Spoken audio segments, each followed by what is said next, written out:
everybody. This is Jay and I am 24 years old na. Oh my god. So this is my day 1 to be rich. Not just rich in money but also in the mindset, financial handling and everything. Yeah. Let's see kung ano mangyari sa day ko. So, wala naman akong masyadong plans. Actually, let's do this. Kung ano mangyayari sa day 1 natin as 24 unfiltered. O, walang filter yan. Nakikita nyo naman, tinitigyaw talaga tayo. Unfiltered. Decided na punta ako ng store. So, mariligo muna ako to buy some cupcakes. Naman din talaga ako nag-cake or something. Pero, yeah, I think this time or 24 na ako. At least, mabilan ko yung sarili ko ng cake or kahit maliit na cupcake lang kasi hindi talaga ako nag-cake in my previous birthday. So ayun nga, tapos na ako mag-ayos, naglinis po na ako kahit papaano, tapos nag-track ng expenses namin.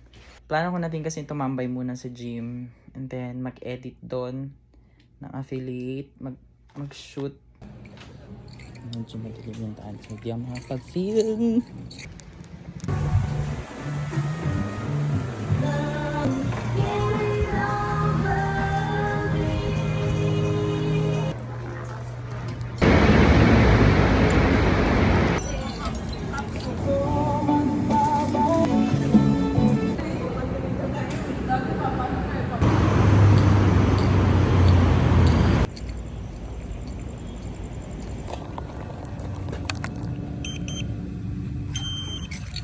I'm here.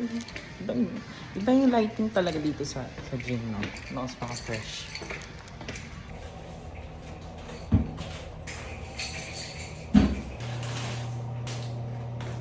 Hindi ko pa pala siya napindot. So, sayang. Pero okay na yan. Ito yung ginawa ko, guys. Wala kasing kandila.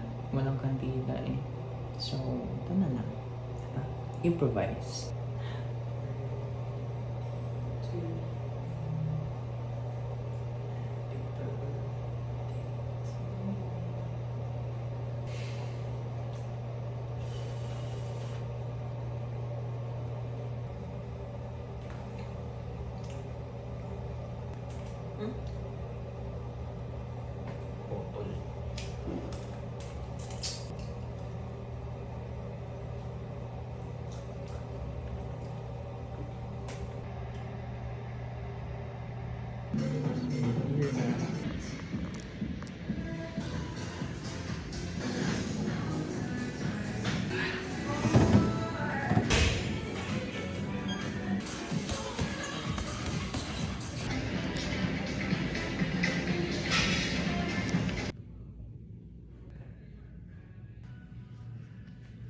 So hi everyone, kakatapos ko lang mag-gym. I am now editing the content.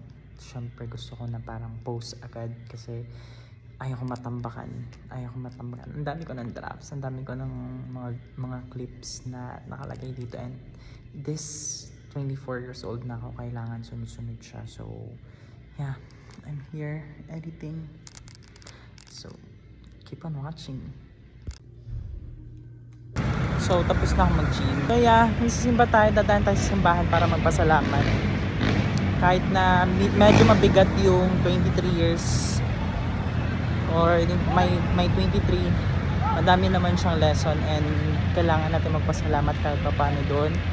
Marami ako natutunan when it comes to relationship, when it comes to myself, when it comes to financial. Kailangan natin magpasalamat kahit pa paano and syempre, grabe naman kasi yung lighting dito. So, yeah. Daan tayo ng simbahan and ask for guidance sa career na tinatahak ko. And syempre, since siya yung magpapayaman sa atin at syempre yung gawa natin, ask tayo ng guidance and forgiveness din, of course, sa mga bagay na kailangan natin paghingan ng tawad. And yeah.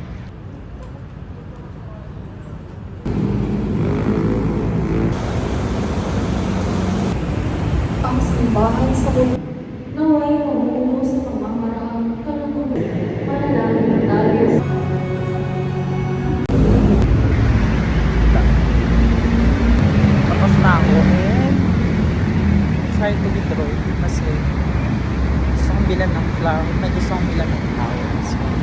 bumili akong tokari kasi napabariya ako. The chicken kasi bibili ako ng flowers. Okay, so ang mura lang ng flowers niya. 50 lang. Kailangan ka ng flowers. I bought flowers. Ang init. Huwag lang.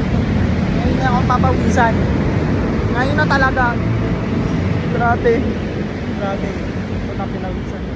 Ay, nakauwi ng taong to. Nakakagising ko lang. Still, it's my birthday. Bibili tayo ng egg for our stuff sa labas. So yeah, mag-edit naman ako ng day 1 ko. And yeah, this is so tired. So, dyan na nagtatapos yung ating day 1 vlog. And actually, ganun talaga. Gabi kasi ako gising. And kaya ngayon ko siya in-upload. Pero, yeah, maliligo muna ako. And then,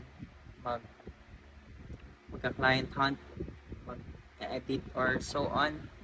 Yeah, bye for now. See you on my day 2.